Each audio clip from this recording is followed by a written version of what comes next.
बिस्मिल्लाहिर्रहमानिर्रहीम। अस्सलामु अलैकुम स्टूडेंट्स। आज हमारा लेक्चर नंबर 25 है। एक्सरसाइज 3.2 हमने स्टार्ट की हुई है। इसका मैं क्वेश्चन नंबर 1 जो सा है वो आपको थोड़ा सा मज़ीद दोबारा एक्सप्लेन करता हूँ और उसके बाद क्वेश्चन नंबर 2 के क्वेश्चंस करते हैं। तो क्वेश्चन नंबर 1 और 2 एक्सरसाइज 3.2 पेज नंबर 44। ठीक है जी। तो आइए इसके ऊपर थोड़ा सा काम करते हैं। अब बोर्ड पे आ जाते हैं। बेटे ये देखें, पहला पार्ट मैंने लिखा हुआ है 13/8। वो कहते हैं जी without actual division separate terminating and non terminating decimals. जैसे कि कल के लेक्चर में मैंने आपको बताया था कि अगर डिनोमिनेटर में 2 या 5 ये दोनों ही प्राइम नंबर हैं, इसके अलावा भी प्राइम नंबर होते हैं, लेकिन इसका रूल है जो कि इसी बुक के पेज नंबर 42 के ऊपर लिखा हुआ है, उसको मैंने कल भी आपको डिफाइन किया था। If the denominator of a rational number in standard form has no prime factor other than 2, 5 or 2 and 5, then and only then the rational number is a terminating decimal. इसके अलावा कोई भी नंबर होगा, बेशक वो prime number ही हो, वो non terminating decimal होगा। अब देखिए बेटे, ये लिखा हुआ है 13/8। 8 तो प्राइम नंबर नहीं होता, लेकिन ये आप साइड पे देखेंगे कि मैंने 8 के का एलसीएम लिया तो उसके जो फैक्टर्स आए वो क्या क्या हैं, 2, 2, 2। अब जो 2 है वो प्राइम नंबर है। अब देखिए मैं इसको कैसे लिखूंगा, it is terminating decimal because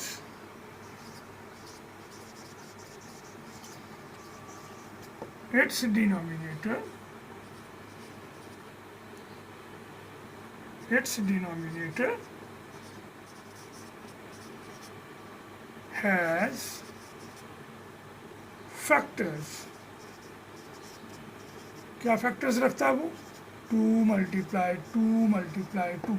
अब ये जो 2 × 2 आ रहा है ये क्या है, ये बेसिकली जो हमारी रिक्वायरमेंट है टर्मिनेटिंग डेसिमल के लिए ये वो है। ठीक होगी बेटे। उसके बाद देखिए 5/11, इसको मैंने ऑलरेडी किया हुआ है।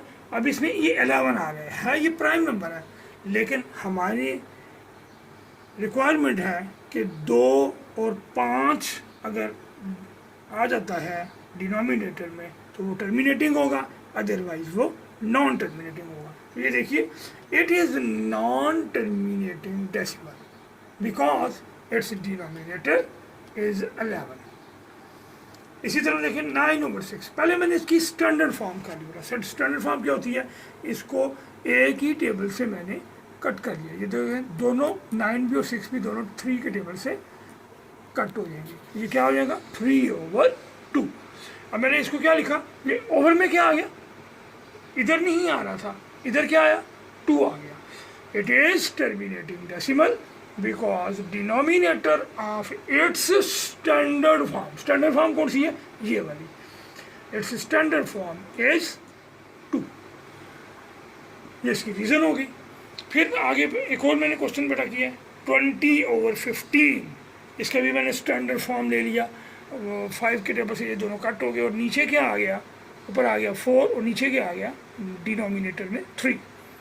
It is non-terminating decimal because denominator of its standard form is 3।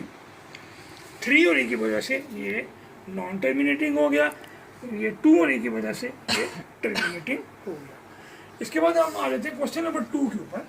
Express the following rational numbers in terminating decimal. बेटा टर्मिनेटिंग डेसिमल का एक तो हमने ये तरीका था कि इसको आपने बगैर डिवाइड किए करना था।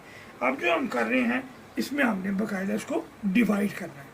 तो डिवाइड करने के तरीके में टर्मिनेटिंग डेसिमल ऐसा डेसिमल होता है जिसमें आपका आंसर कंप्लीट हो जाए, एंड पे 0 बच जाए। अब ये देखिए 0 2/100 को मैंने ऐसे लिखा 2/100। जब मैं इसको डिवाइड करूँगा तो ये 0 तो पहले ही आ जाता है, पॉइंट से हमारा स्टार्ट होगा क्योंकि 100 के टेबल में 2 नहीं आता, तो ये पॉइंट आ गया। फिर मैंने यहाँ पे एक 0 लगा दिया। अब ये क्या बन गया 20। 100 के टेबल में 20 भी नहीं आता, तो फिर मुझे यहाँ पे 0 लगाना पड़ेगा। अब ये जो 0 पॉइंट से पहले था इसकी कोई वक़्त नहीं है, ये हमने सिर्फ खूबसूरती के लिए लगाया हुआ है। हमारा आंसर पॉइंट से स्टार्ट होता है। अब मैं यहाँ पर दोबारा एक 0 लगाता हूँ। अब ये क्या बन गया 200। अब 100 के टेबल में 200 आ जाता है, 100 200। क्या ये मुकम्मल डिवाइड हो गया। अब ये एंड पे हमारा 0 बच गया। अगर एंड पे 0 बच जाए तो वो होता है टर्मिनेटिंग डेसिमल, और एंड पे अगर 0 ना बचे तो वो होता है नॉन टर्मिनेटिंग डेसिमल। तो 2/100 का आंसर हमारा क्या आ गया 0.02। इसी तरह बेटे मैंने 3/25 को डिवाइड किया। 3 मैंने लिखा, 25 से डिवाइड किया, 0 स्टार्ट में आएगा। क्यों आएगा, क्योंकि 25 के टेबल में 3 नहीं आता, तो यहाँ पे ये पॉइंट आ जाएगा, यहाँ से हमारा आंसर स्टार्ट होगा। अब 25 के टेबल में 3 नहीं था, हमने पॉइंट लगाया, फिर यहाँ पे 0 लगाया। अब कितना बन गया 30। 25 के टेबल को बड़ा 1, 25 1 जार 25, माइनस किया 5 आ गया, फिर 0 लगाया, 25 2 जार 50, मुकम्मल हो गया। हमारा आंसर आ गया 0.12। फिर इसके बाद देखिए बेटे बहुत इंटरेस्टिंग क्वेश्चन, 5/1000। अब ये मैंने 5 लिखा, ये 1000 से हमने डिवाइड करना है, ये 0 तो वैसे ही आ जाएगा, तो 1000 के टेबल में 5 नहीं आता, तो ये पॉइंट आ गया। अब मैंने एक वक्त में एक ही 0 लगाया, ये क्या बन गया 50। 1000 के टेबल में 50 नहीं आता, तो मैं यहाँ पर भी 0 को लगा दूँगा, फिर दोबारा 0 लगाया। अब ये क्या बन गया 500। 1000 के टेबल में 500 भी नहीं आता, फिर हमें इधर 0 लगाना पड़ेगा। अब फिर मैं इधर पहले 0 ऊपर लगाएंगे, फिर नीचे आएंगे, फिर मैंने 0 लगाया। अब क्या बन गया ये 5000 बन गया। अब मैं 1000 के टेबल पढ़ूंगा, 1000 5 जार 5000। अब ये मुकम्मल डिवाइड हो गया, तो हमारा आंसर क्या आ गया 5/1000 इज इक्वल टू 0.005। इसी तरह बेटे देखें 84/64 को मैंने डिवाइड किया, ये मैंने साइड के ऊपर आपको वीडियो में नज़र आ रहा होगा, रफ वर्क भी किया है। 64 1 ज़ा 64, फिर ये हमारा 20 बच गया, ठीक है जी। फिर हमने अब 20 जो है वो 64 के टेबल में नहीं आता, तो यहाँ पर हमारा पॉइंट आ गया। देन हमने 0 लगाया, फिर इसको इसी तरह हम आगे सो ऑन करते जाएंगे, और ये हमारा एंड पे आगे यहाँ पे आगे ख़त्म हो जाएगा। तो इसका आंसर आ जाएगा 1.3125। इसको पढ़ेंगे ऐसे बेटा जैसे मैंने पढ़ा, 1.3125। पॉइंट के बाद आपने तमाम डेसिमल को अलग अलग पढ़ना है। फिर इसी तरह लास्ट क्वेश्चन देखिए 24/32। 24 को हमने न्यूमिनेटर में रखा, 32 को डिनोमिनेटर में बाहर रखा। 32 के टेबल में 24 नहीं आता था, पॉइंट लगाया, इससे पहले 0 खूबसूरती के लिए। फिर मैंने, आप देख रहे होंगे कि 32 के टेबल में 24 नहीं था, मैंने पॉइंट लगा दिया, फिर यहाँ पे मैंने 0 लगा दिया। अब ये बन गया 240। फिर मैंने 32 का टेबल पढ़ा 7000 तक, तो ये 224 आ गया।